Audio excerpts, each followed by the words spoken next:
Bien le bonjour tout le monde, bienvenue à cette autre édition de Conseil de vie de Fantasy, le premier épisode de la saison 2025.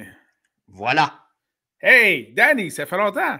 Comment ça va? Ça fait un moment. Ça fait un moment. Quand même, hein? C'est depuis le Super Bowl, je crois. Oui, exactement. Voilà. Donc, quelque part au début de février. Ah, il a fallu que je dépoussière l'ordinateur, le micro, passer ça à l'air, Et me voilà. souvenir de tous mes mots de passe. Oh, pas évident ça. Ah, non, pour Danny, c'est jamais facile. Antoine. Ok, c'est bon. Non, non. Hey, Pas dis pas pas son pour mot de ça. passe, là. Ouais, écoute. Ouais. Qui n'utilise pas le prénom d'un de ses enfants? Antoine Petit Chris 1, 2, 3. C'est évident. Ah, c'est excellent, ça. Ouais, non, c'est. On sentait le besoin de reprendre le micro parce que le marché des joueurs autonomes, les agents libres, c'est donc ouvert lundi. Et il s'en est passé du stock, mon ami. Écoute, au cours des dernières journées, il a fallu faire souvent des refreshs pour des moves qu'on comprend et d'autres qu'on comprend un peu moins. C'est assez hallucinant. Puis personnellement, il y a tellement de mouvements de personnel qu'aujourd'hui, on va seulement vous parler de la conférence américaine et on vous reparlera de la conférence nationale dans une autre édition. Voilà. Alors, partons tout de suite. Conférence américaine. Tiens, nous autres, on est dans l'Est. Alors, commençons dans la AFC Est. Donc, conférence américaine, division S, où on retrouve les Bills, les Dolphins, les Jets et les Patriots. Commençons par une équipe que je vais aller voir une couple de fois par année. Les Jets. Avec quel corps arrière? Hey, my God, il y a quand même du stock. Ben, je trouve que c'est important. Ils ont quand même signé un des corps arrière agents libres les plus en demande dans le marché. Tu me corrigeras si je me trompe. Mais Justin Fields, qui est quand même encore à jeune, là, on parle, je pense, qu'il a 24 ou 25 ans. Il a connu une saison de 4 victoires, 2 défaites l'année passée avant d'être benché pour le joyeux luron Russell Wilson à Pittsburgh. Ben, Russell a quand même fait du bon travail.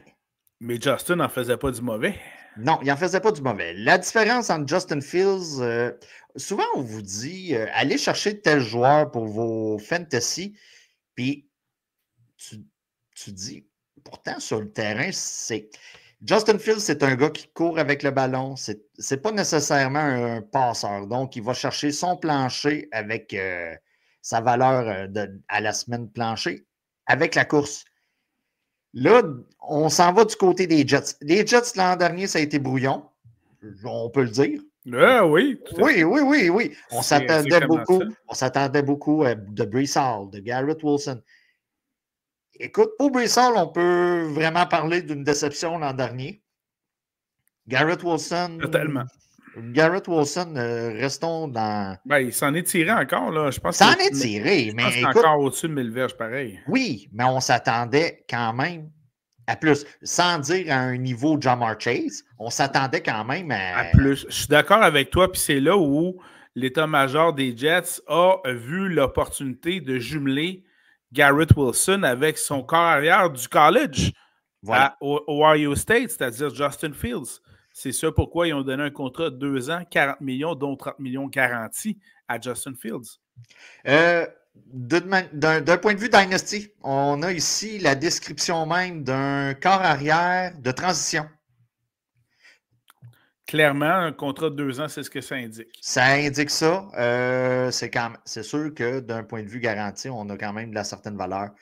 Comme Simon l'a dit, on s'accorde bien avec le wide receiver numéro 1 de la formation. Normalement, on devrait moins surveiller le jeu au sol. On s'attend. Avec Aaron Rodgers, c'était pas facile. Lazare était là, puis certaines semaines, c'était Lazare l'an dernier qui était le plus visé. Écoutez, c'est. Puis Brees Hall, il y a eu beaucoup de matchs que ça a été brouillon. Donc, c'est sûr qu'on est au début d'un processus de construction d'équipe. Est-ce que le draft va changer quelque chose? Est-ce qu'on va repêcher encore arrière? Il y a plusieurs questions. Présentement, Justin Fields, pour moi, va être un gars maximum corps arrière numéro 2 dans vos formations.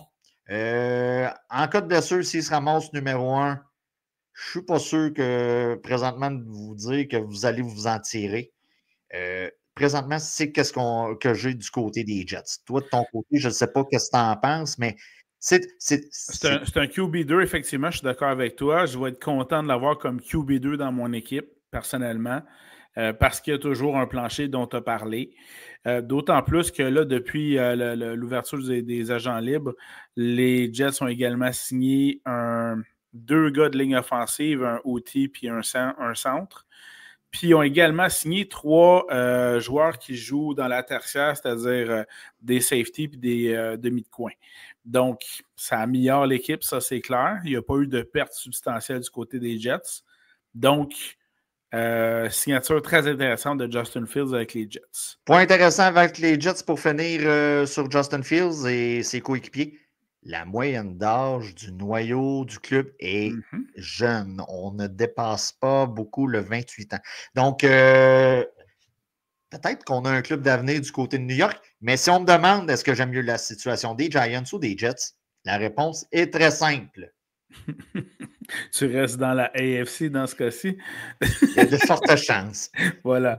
Continuons dans la même division. Au niveau de l'Est, tu parlais de QB. Il y en a un qui n'est pas de transition, mais bien de concession, qui a signé une extension avec les Bills de Buffalo, un certain Josh Allen, 6 ans, 330 millions, dont 250 millions garantis.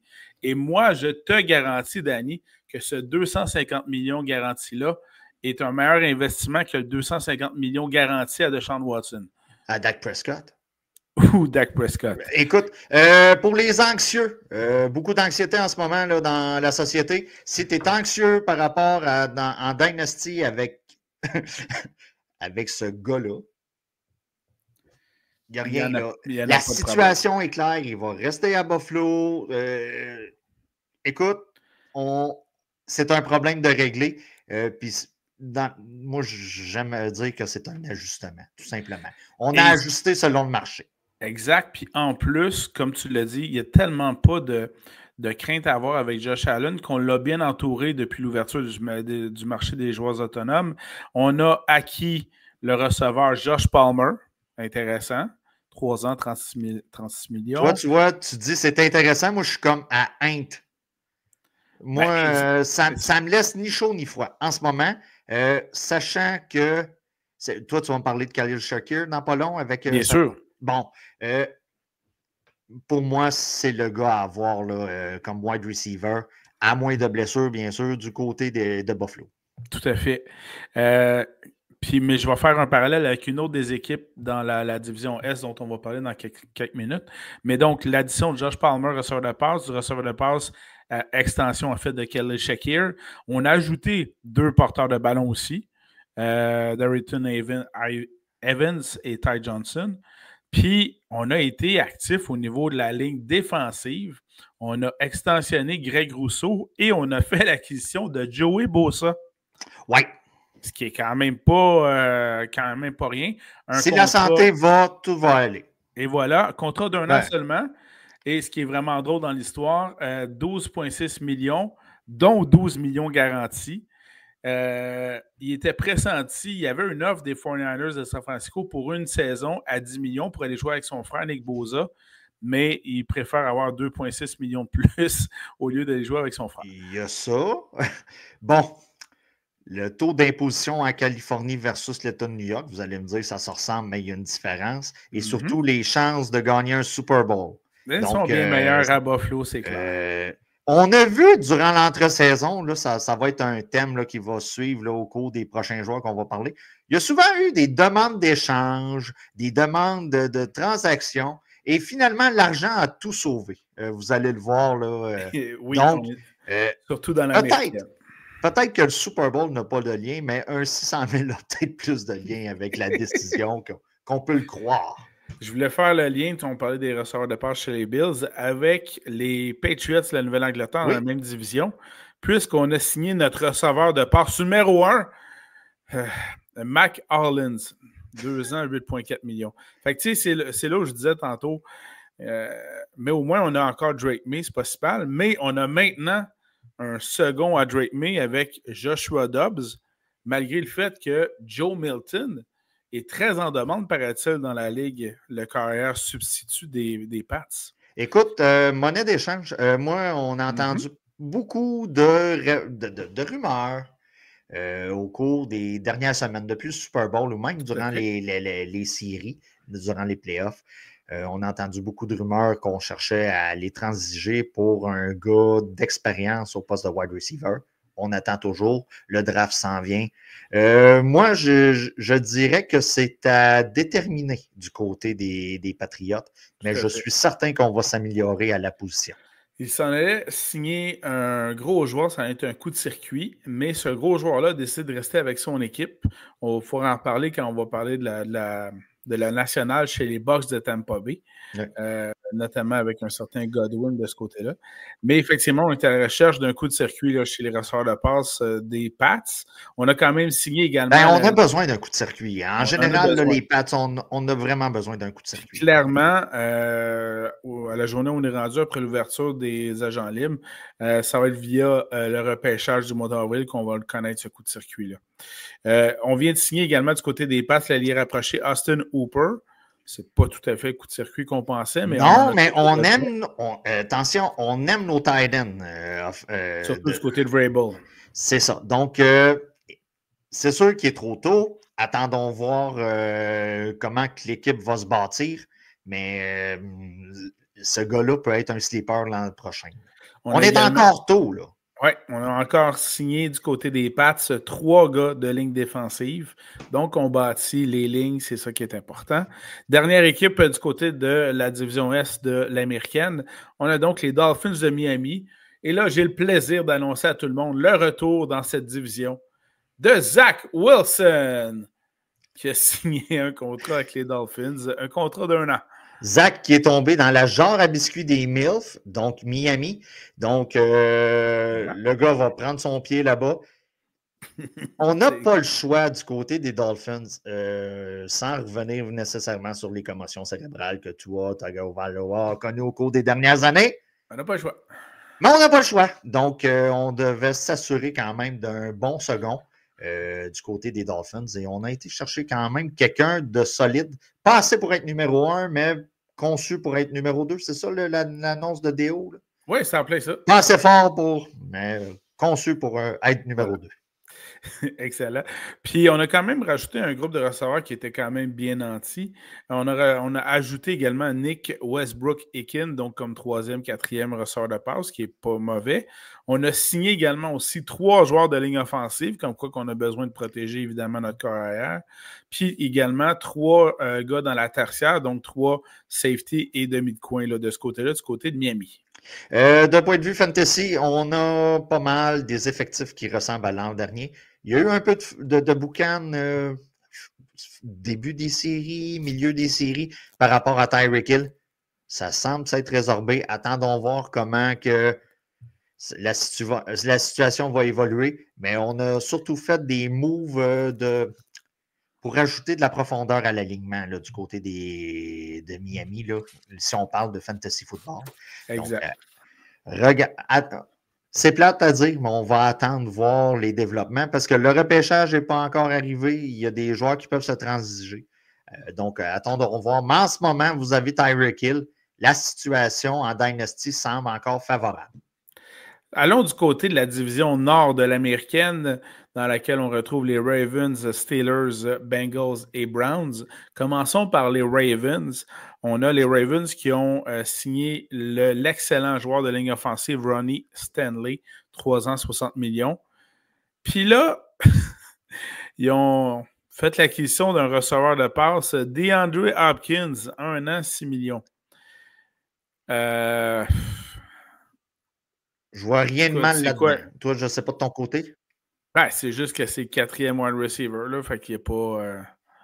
Ouais, c'est un 4e qui va avoir des airs de 3e, puis certaines semaines, le gars va sortir 2e. Moi, ce que je vois, c'est... Là, Mark Andrews, je ne sais pas quelle est la situation là-bas en tant que telle. Bonne question. Moi, je vois peu de volume, mais beaucoup de passes de toucher. C'est un peu ma prévision pour DeAndre Hopkins. Je pense pas que c'est un gars qui va être visé 8 fois, 10 fois par match avec un 6 catch, mais ce gars-là peut avoir 1 ou 2 attrapés aux abords de la zone de but. Okay. Mais on vient toujours avec le monstre à 2 têtes, Jackson, Henry. Tout ce qui sort de ces 2 gars-là, c'est un peu complémentaire. Donc, on ajoute à ça des vieilles jambes, on va se le dire. Oui, c'est ça. Donc, on s'attendait à des feux d'artifice avec les Chiefs. C'est jamais arrivé. Ça, c'est peut-être signe que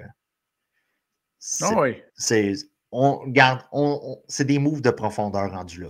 Ben, tu parlais du monstre à 2 têtes. Il y a une autre signature aussi qui confirme le tout avec le fait d'avoir retenu les services un des meilleurs fullbacks de la Ligue, Patrick Ricard, qui a été signé pour une autre année à Baltimore. Donc, ça conclut les signatures du côté des Ravens. Maintenant, du côté des Steelers, ça a bougé un peu. Un peu beaucoup, même ce matin. On brise le 4e mur, on enregistre, et il fait soleil dehors. Oh, quelle journée sommes-nous. Donc, est-ce que tu vas parler de Mason Rudolph avant qu'on oublie? Vas-y tout de suite. Écoute, signature de Mason Rudolph, dans le fond, on présume qu'il sera le corps arrière numéro 2 de la formation en attendant la réponse de M. Yawaska qui marche sur le bord de la plage avec sa doudou, fixant l'horizon avec son iPhone à l'oreille en écoutant probablement des musiques de yoga. Vous aurez compris qu'on parlait d'Aaron Rodgers, bien sûr. Mais t'as vu la photo? T'as vu la où il marche sur le bord de la plage, fixant l'horizon. Non, pas celle-là. Tu l'as pas vu? OK. Écoute, il marche sur le bord de la plage, pensif. C'est un terme qui existe, pensif? Tout à fait. Pensif sur son avenir, probablement sur les 2-3 filles qui ont fait des demandes de Tinder durant la soirée. Et il s'est dit, bon, après avoir joué avec ces demoiselles, que vais-je faire? Est-ce que je m'en vais à Pittsburgh? Est-ce que je m'en vais à New York? Quelle sera la meilleure situation pour moi? Ou est-ce que je prends ma... les Vikings? Les rumeurs ne se sont pas arrêtées pour être le second avec Minnesota. Mais tu veux-tu vraiment prendre la trail que Brett t'a faite? Hey, why not? Sans les dick pics à la journaliste? Voilà, ça ressemble à ça. Donc, si on vient aux Steelers, signature de Mason Rudolph, on a la signature de DK, l'échange de DK Metcalf. 4 ans, 132 millions, a déjà signé son extension de ce côté-là. Je t'arrête tout de suite. Ce gars-là voulait jouer dans une température favorable. Voulait jouer pour un bon corps arrière parce qu'il n'a pas aimé le passage à Geno Smith. C'est pas réussi encore. Et il voulait de l'argent. Il a réussi le 3e critère. Donc, il a réussi le 3e critère. Juste pour vous dire que le critère de l'argent vous fait souvent oublier bien des situations dans la vie. Tout à fait.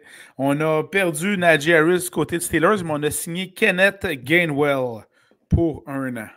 D'un point de vue fantasy, écoutez, le depth chart. Une grande valeur. Le depth chart ressemble. Est-ce que c'est toujours le Jalen Warren? C'est Warren. Écoute, présentement, il est numéro 1. Est-ce que je m'attends à ce qu'on aille de ce côté-là au repêchage? Absolument. Donc, attendons voir. Mais présentement, Warren est numéro 1. Puis, soyons honnêtes, on ne perd pas grand-chose avec Najee Harris, avec la production des 2 dernières années. Du côté de Steelers, on a, bien sûr, on ajoute toujours des gens à la défensive. Donc, un joueur de D-line et 2 demi de coin, dont Darius Slay, qui est quand même un des bons demi-coins de la Ligue. Question de botter toujours des culs en défensive. Voilà, c'est notre force du côté de Pittsburgh. Ben, c'est l'ADN. Voilà. Allons du côté de Cincinnati, là où l'expression avancer de 2 cases, reculer de 1 s'applique toujours. On a pu faire des signatures intéressantes, mais perdre certains joueurs en même temps aussi. On a signé le porteur de ballon Samaje Perine 2 ans. Il s'agit d'un retour dans l'organisation du côté de Perine. Si vous avez abandonné le fantasy football pendant 2 ans, vous n'aurez pas vu de changement. On a mis la tag franchise pour une 2e fois sur le ressort de passe T. Higgins, qui est en beau joueur le vert parce que lui, il voulait tester le marché des joueurs autonomes. Pour les nouveaux qui nous écoutent, Que change le tag de franchise? En gros, c'est que c'est une moyenne de salaire à la position qui est déterminée. Donc, tu ne peux pas négocier ton salaire, tu ne peux pas négocier plus haut que ça. Et c'est un droit que les équipes ont de donner ce tag de franchise-là. Donc, pour Higgins, ça va lui donner un maigre 26 millions par année. Lui qui sur le marché, il aurait été probablement capable d'aller chercher 30. Un 30, oui, exact. Donc, c'est pour ça. 4 millions, ça peut mettre quelqu'un en pétard. Voilà, mais les Bengals lui ont mentionné que dans l'entre-saison, ils voulaient donc déjà négocier et signer une extension là, avec T. Higgins. Ils ont également signé Mike Gesicki, 3 ans, 25,5 millions. Ils ont signé un joueur de ligne offensive seulement. Je me serais attendu un petit peu plus. Par contre, ils ont signé 4 gars sur la ligne défensive. Par contre, ils perdent leur meilleur joueur sur la ligne défensive en permettant à Trey Hendrickson d'aller se chercher une autre équipe. Donc, soustraction par addition ou addition par soustraction, je ne sais pas c'est quoi l'expression, mais ça ressemble à ça. Les 4 D-line qu'ils ajoutent sont intéressants, mais quand tu perds ton meilleur, c'est moins le fun. Ils ajoutent aussi 2 secondaires, des linebackers, et également ils ajoutent un safety. Ça, c'est du côté des Bengals de Cincinnati. Du côté des Browns de Cleveland, ils s'en passent-tu des affaires? Ben, premièrement, on a fait un échange avec les Eagles pour aller chercher Kenny Pickett contre notre deuxième corps arrière à nous autres, Dorian, Logan, Thompson, whatever. Ben, je pense que tu l'avais. Oui, hein? Je pense que c'est ça. On a signé un joueur de ligne offensive, un tackle. On a signé 2 joueurs de la ligne défensive. On a signé un secondaire. Mais surtout, le roman savon de Myles Garrett est terminé. On a donc signé Myles Garrett, une extension de 4 ans, 123 millions garantis, avec une moyenne d'environ 40 millions par saison, ce qui est le meilleur, salaire, le plus haut salaire pour un joueur qui n'est pas un carrière dans la NFL. Je vais résumer l'entre-saison jusqu'à date des Browns. On ne passera pas trop de temps là-dessus. Le gars qui devait être payé a été payé.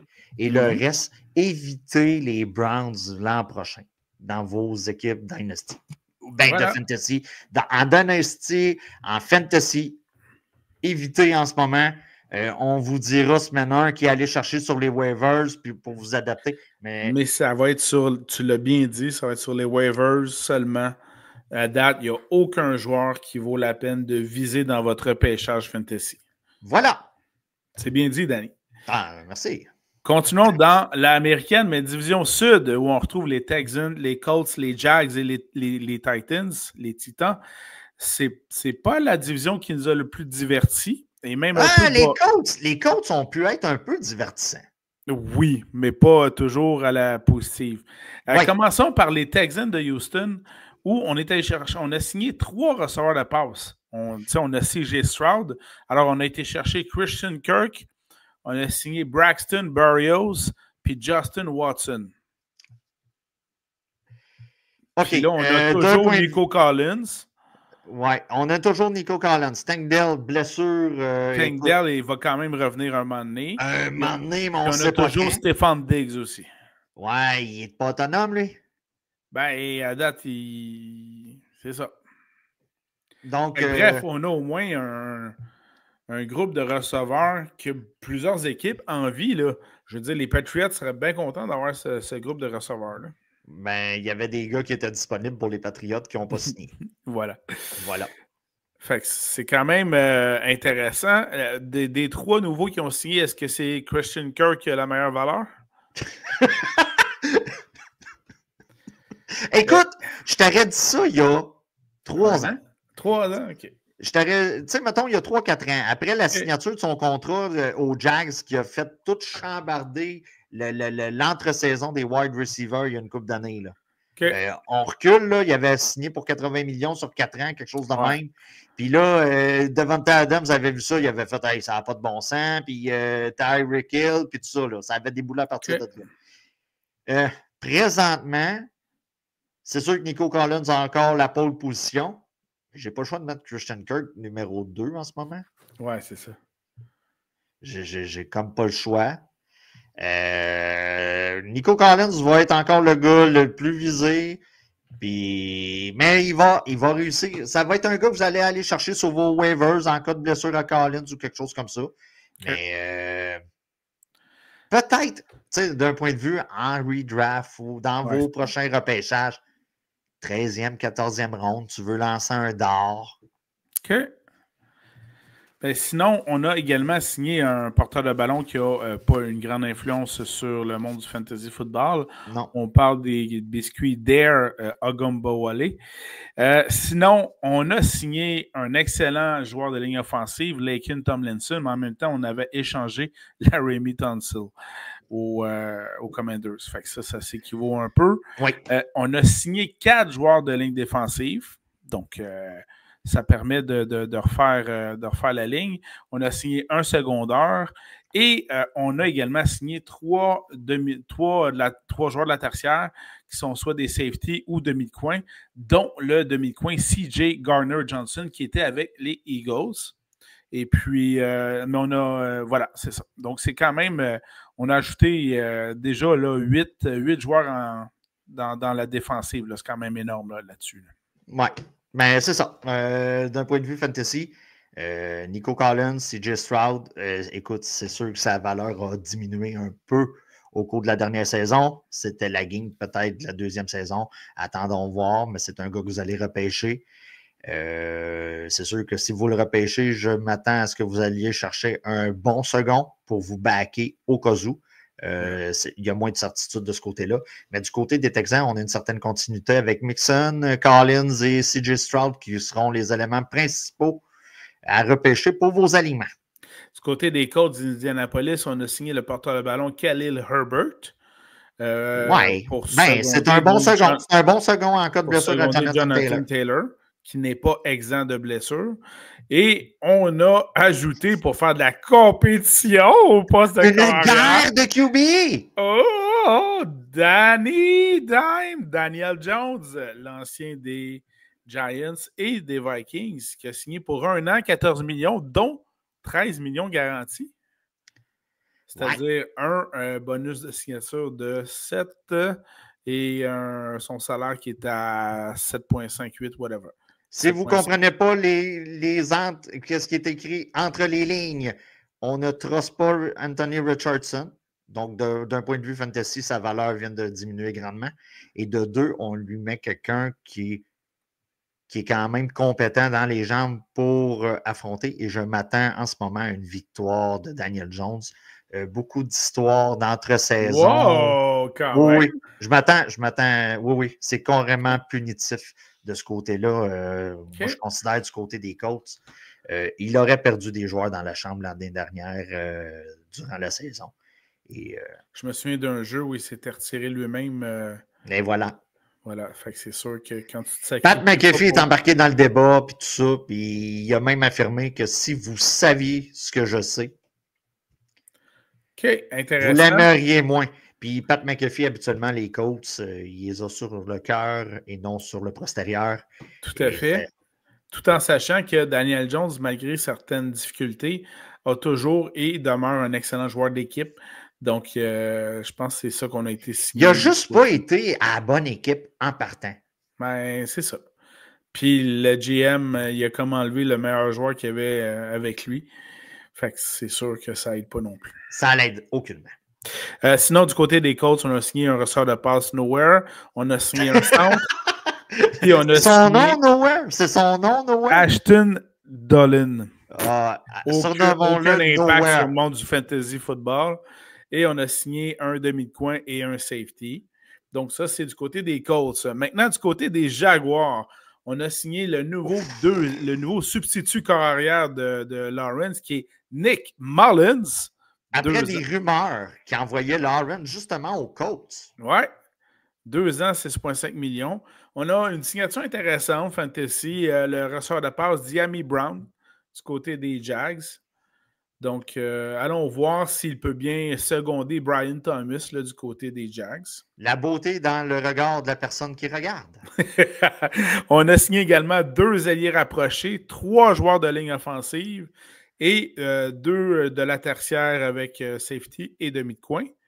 Finalement, dans cette division sud, du côté des Titans du Tennessee, il n'y a pas grand-chose à dire, mais il faut quand même se rappeler que les Titans ont le premier choix du prochain repêchage. Oui, attendons voir comment on va s'enligner, accorder nos flûtes, comme l'expression dit. Les 2 joueurs les plus connus qui ont été signés du côté des Titans, le receveur de passe Van Jefferson, s'il vous plaît, retenez vos sourires. Oui. Et l'autre, c'est le punter Johnny Ecker.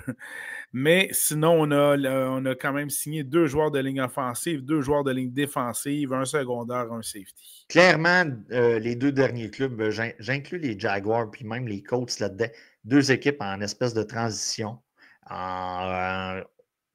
C'est pas excitant là, comme division. Qu'est-ce que tu as mentionné? Vraiment pas excitant, effectivement. Puis c'est ça, les Titans, écoute, on va prendre un break de 3-4 ans avant de commencer à parler d'eux autres sérieusement. À moins qu'on déniche un corps arrière incroyable qui va nous propulser un peu ce qui est arrivé aux Texans là, il y a 2 ans. Oui, l'année passée aux Commanders. Voilà.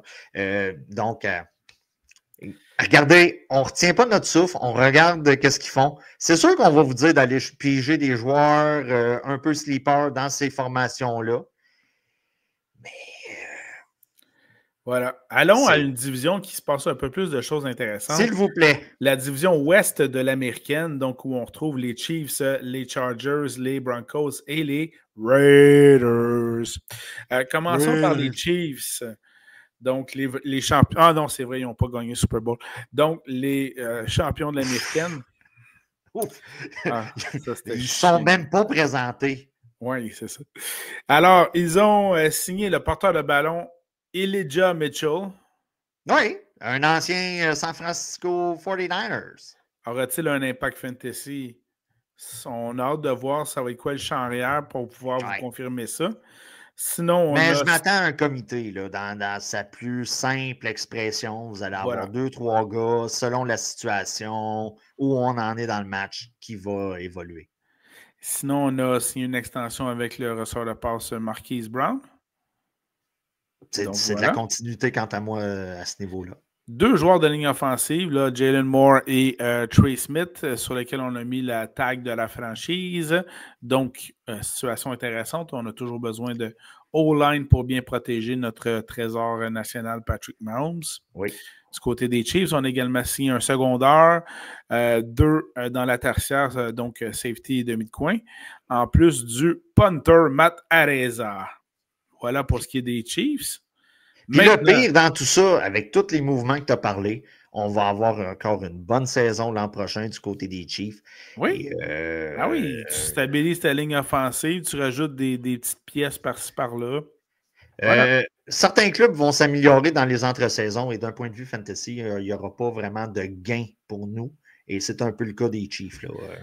Le gain qu'on pourra voir, puis on le verra à la fin du mois d'avril, mais c'est le repêchage. Est-ce qu'on va dénicher d'autres perles qui peuvent ne pas se faire arrêter par la police? Ce sera là. Oui, arrêt pour Xavier Worthy et Travis Kelce qui a annoncé qu'il revenait. Et il s'est dit, j'endure pas Taylor encore à la journée longue. Alors, il adopte la formule Tom Brady. C'est excellent. Alors, on adore la formule Tom Brady. On adore ça. Continuons dans la division ouest. Allons avec les Chargers de Los Angeles. On a passablement de mouvements du côté des Oui, on a des mouvements intéressants. Parmi les plus intéressants, fantasy-wise, allons-y du côté des receveurs de passe. C'est le retour de Mike Williams avec les Chargers. Écoute, après la fameuse recrue McConkey, dénichée au dernier repêchage, Mike Williams devient enfin notre corps arrière Herbert a des mains qui sont fiables après McConkey, donc Mike Williams. Je m'attends d'un point de vue fantasy, je m'attends à une utilisation. On revient à l'époque Allen Williams. Je m'attends comme à un print là. Voilà. De qu'est-ce qui était la situation avant. Un bon numéro 2 qui va certains matchs avoir le hopper hand, comme on dit en anglais, sur McConkey. Donc, on bâtit. Là, on commence à bâtir l'offensive. Puis on a signé également aussi ce qui va être le troisième receveur de passe de l'équipe, Jalen Reagor, qui est donc un désaveu total pour Quentin Johnston, monsieur Main Vaseline. Donc, vraiment, on vient d'aider Justin Herbert carrément là, de ce côté-là. Il était temps. On a également signé Najee Harris du côté des Chargers. Un gars qui a quand même des bonnes mains pour attraper les ballons. Fait que ça, j'ai bien hâte de voir ce que ça va donner là-dessus. On a signé un centre au niveau de la ligne offensive. On a signé 2 joueurs de ligne défensive, dont le retour de Khalil Mack avec les Chargers. On a signé 2 secondaires. On a signé, en fait, 4 demi de coin dans la tertiaire, incluant notre Québécois Benjamin Saint-Just. Oui. Qui vient donc de signer avec les Chargers, et un punter, J.K. Scott. Donc, intéressant du côté des Chargers. Du côté des Broncos de Denver, on a signé le carrière Jarrett Stidham, 2 ans, 12 millions. Oui. Donc, derrière Bo Nix. On a également entouré Bo Nix d'un joueur de ligne offensive, de Trent Sherfield, un receveur de passe, 2 ans, 6 millions. Et on a été chercher l'ailier rapproché Evan Engram, 2 ans, avec, écoute, je pense que c'est 23 millions. Donc, Evan Engram, je crois, commence à avoir une valeur fantasy intéressante. J'ai vu quelqu'un qui a posté sur X, dans le fond, sur Twitter, la première année où ce qui a été dans des formations, il a toujours fini tight end numéro 6. Donc, c'est-tu vers ça qu'on s'enligne? J'aime ça. Donc, c'était mon analyse sur la signature de Evan Engram. Excellent. Puis on a également signé 5 joueurs en défensive du côté des Broncos. On ne dort pas, j'aime ça. Maintenant, dernière équipe de l'américaine, là où ça a beaucoup branlé les murs du temple. On a donc du côté des Raiders de Vegas, on a fait l'acquisition de Geno Smith. Puis selon moi, je trouve que, écoute, contre un choix de 3e ronde, c'est tout à fait c'est une bonne acquisition. On ne s'attendait pas du côté des Seahawks. On a vu, on va en parler dans le prochain reportage où est-ce qu'on s'est en allé. On a été chercher du capital de repêchage avec ça. C'est un bon move pour les 2 formations quand on pense à ça. Ben, c'est sûr que Geno Smith, c'est meilleur que Aiden O'Connell. C'est meilleur que Gardner Minshew. Aucun problème avec ce que tu dis là. En plus, évidemment, c'est qui a été le chercher? Ben, le nouveau coach, Pete Carroll, qui l'a coaché pendant 3 ans. Aussi, Tom Brady. Il faut mettre Tom Brady là-dedans, qui a quand même sans dire un pouvoir décisionnel, là, parce que, écoutez, là, en frais de stock, là, c'est pas l'actionnaire principal. C'est pas l'actionnaire principal, mais il y a quand même le porte-voix. D'un côté football, il y a un porte-voix.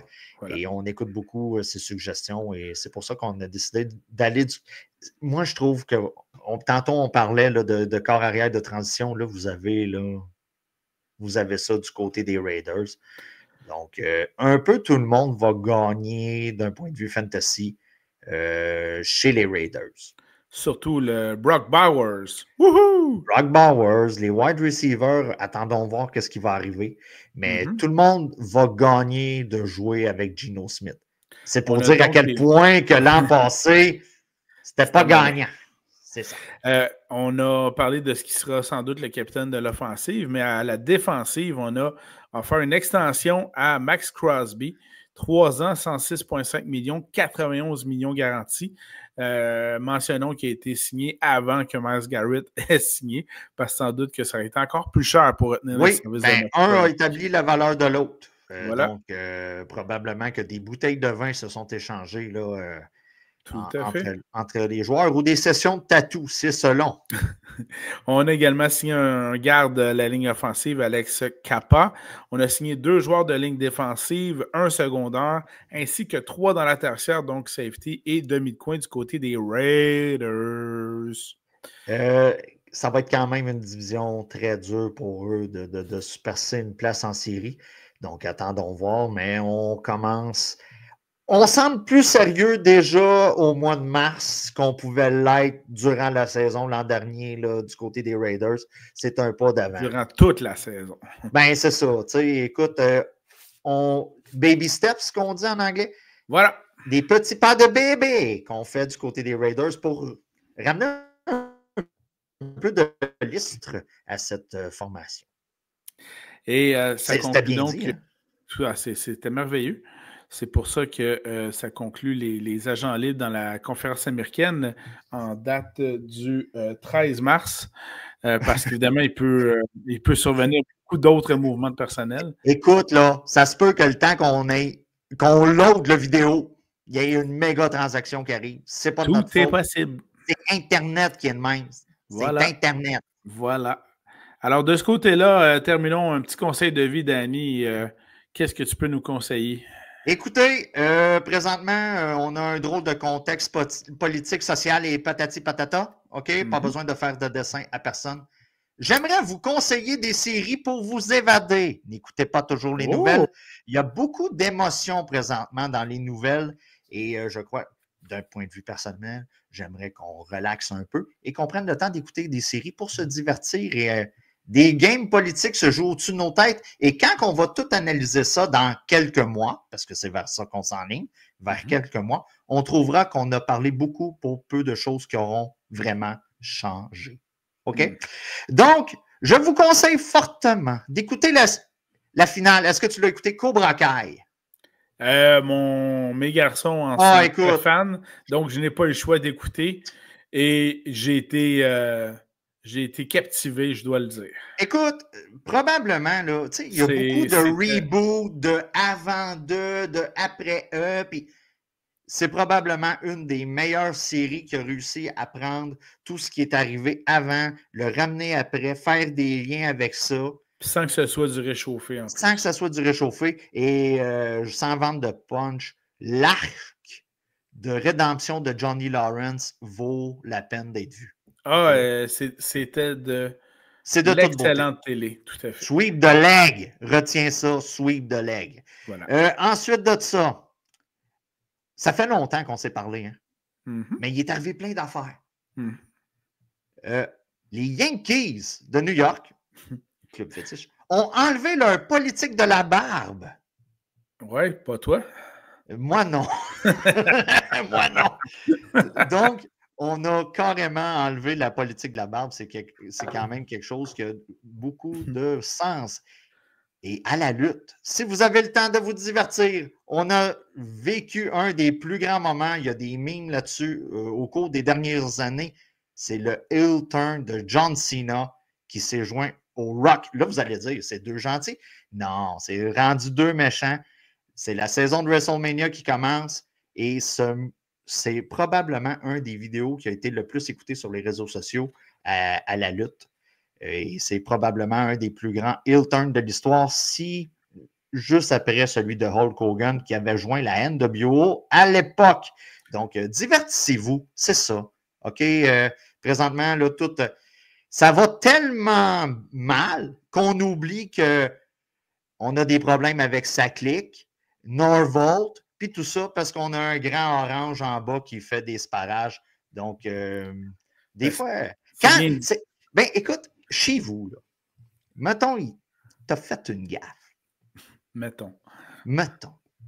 Essaye de contourner la gaffe avec quelqu'un qui a fait pire que toi. Et on a plusieurs exemples, donc on est correct. C'est ça. Donc, essaye de balayer. Cherche dans ton entourage quelqu'un qui a fait pire que ça. Radote ça non-stop à la maison pour oublier qu'on parle de ta gaffe. C'est excellent. C'est l'effet ninja. De mon côté, conseil de vie, suite à tout ce qui se passe au niveau notamment politique, comme Danny l'a évoqué, mon conseil, c'est de continuer de faire comme la plupart ont maintenant fait, c'est-à-dire d'être beaucoup plus sélectif, notamment à l'épicerie, et je souligne l'excellente initiative de la plupart des épiciers de mettre le petit carton avec la fleur de lys ou le drapeau canadien pour indiquer lorsque les produits sont québécois ou canadiens, pour éviter d'acheter des produits américains. Ça, pour les raisons que vous connaissez. Est-ce que tu as boycotté les produits chinois ou c'est plus compliqué? Ah, mais non, moi, tant que c'est pas américain. Ah, OK. Moi, les produits mexicains ou les OK. clémentines du Maroc, pas de problème avec ça. Ah, OK, parce que je pensais que tu parlais des Chinois aussi qui avaient... D'habitude, les transporteurs s'en viennent directement avec les gros bateaux ici à Montréal. Fait qu'ils ne transitent pas tous par New York. Fait que ça, on est correct. Ah, OK. Mais voilà, fait que bref, continuez parce que ce que je voyais à l'épicerie, ce que j'apprécie beaucoup, on sent un sentiment de fierté de trouver des produits québécois, trouver des produits canadiens, de pouvoir se les procurer. Donc, continuez votre bonne sélection. Danny, présentement, essaye de boycotter tout produit américain sauf les mini Ritz, les Coke. J'ai une petite dépendance au Coke Diet et au Coke Zéro et Budweiser. Et voilà. Je suis comme ça. Ouais, mais c'est tellement plus facile. J'ai un boycott variable. Oui, mais on fait tellement plus de la bonne bière qu'eux autres en plus. Ouais. Mais bon. Ah, regarde. Hey, merci Danny. Soyez à l'écoute pour la conférence nationale et on vous présentera ça sous peu tout le monde. Ça a brassé de ce bord-là aussi. On a hâte de vous présenter ça. Portez-vous bien. Pendant ce temps-là, je retourne sur mon produit Apple. Regardez mes nouvelles. Bon coton tous! Salut là. Salut!